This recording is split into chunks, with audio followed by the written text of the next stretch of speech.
கோவிலில் இறைவனை தரிசிக்கும் போது தற்செயலாக பூ விழுவது அல்லது பிரசாதமாக பூ கிடைப்பது ஒரு மகத்தான தெய்வீக சமிக்ஞையாக கருதப்படுகிறது. கோயிலில் வழிபாடு செய்து தரிசனம் முடிந்த பின் அனைவருக்கும் அர்ச்சகர் பிரசாதம் வழங்குவது வழக்கமாக நடப்பதுதான். விபூதி, குங்குமம், தீர்த்தம், பூ போன்ற பிரசாதங்கள் கோவிலுக்கு செல்லும் அனைவருக்கும் கொடுப்பார்கள் தான். ஆனால் கோவிலில் இறைவனை மனதார வழிபட்டு முடித்த பிறகு மற்றவர்களுக்கு இல்லாமல் உங்களுக்கு மட்டும் பூ கிடைக்கிறது. அதுவும் இறைவனின் மீது சாத்தப்பட்டிருக்கும் மலரை அர்ச்சகர் நீங்கள் கேட்காமலேயே உங்கள் கைகளில் தருகிறார் என்றால் அது சாதாரணமான ஒன்றல்ல. ஒரு சிலருக்கு இந்த அனுபவம் கிடைத்திருக்கும்.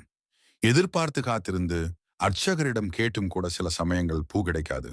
ஆனால் ஒருவருக்கு அவர் கேட்காமல் நினைக்காமல் இருக்கும் சமயத்தில் பூ கிடைக்கும். அப்படி கிடைக்கும் போது மனதில் மகிழ்ச்சியும் மெய்சிலிர்ப்பும் ஏற்பட்டிருக்கும்.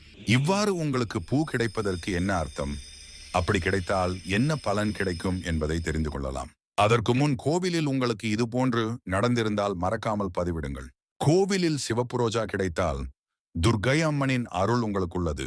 நீண்ட காலமாக இருந்த பகைமை, விரோதம், மனக்கசப்பு விலகும் என்று பொருள். மஞ்சள் சாமந்தி கிடைத்தால் விநாயகரின் பரிபூரண அருள் உங்களுக்கு உள்ளது. காரிய தடைகள் நீங்கி செல்வமும் செழிப்பும் பெருகும். செம்பருத்தி மலர் கிடைத்தால் அன்னை காளியின் பாதுகாப்பு உங்களுக்கு உள்ளது. கெட்ட சக்திகள், பயம், எதிர்மறை எண்ணங்கள் நீங்கி வலிமையும் தைரியமும் பெருகும். ரோஜா மலர் கிடைத்தால் ஸ்ரீ கிருஷ்ணரின் அருள் உங்களை சூழ்ந்துள்ளது. மன மகிழ்ச்சி, உறவுகளில் இனிமை, வாழ்க்கையில் அமைதி கிடைக்கும். வெள்ளை ரோஜா கிடைத்தால் சிவபெருமானின் அருள் உங்களுக்கு பரிபூரணமாக உள்ளது.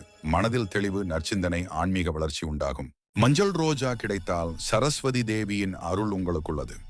அறிவு, கல்வி, புதிய தொடக்கங்கள் சுபமாக அமையும். துளசி விஷ்ணுவின் வாசஸ்தலம் என்று கூறப்படுகிறது. கோவிலில் துளசி கிடைத்தால் விஷ்ணுவின் அருளால் பாவங்கள் நீங்கி ஆரோக்கியமும் நீண்ட ஆயுளும் கிடைக்கும். சம்பங்கி பூ கிடைத்தால் முருகப்பெருமானின் பரிபூரண அருள் உங்களுக்குள்ளது. நற்காரியங்கள் கைகூடும். திருமண வாழ்வில் இனிமையும் அமைதியும் உண்டாகும். தாமரை மலர் விஷ்ணு பகவானுக்கு மிகவும் பிரியமானது. கோவிலில் தாமரை மலர் கிடைத்தால் மகாலட்சுமி கடாட்சம் உங்களுக்கு உண்டு. செல்வம், சுபகாரியங்கள் எளிதில் கைகூடும்.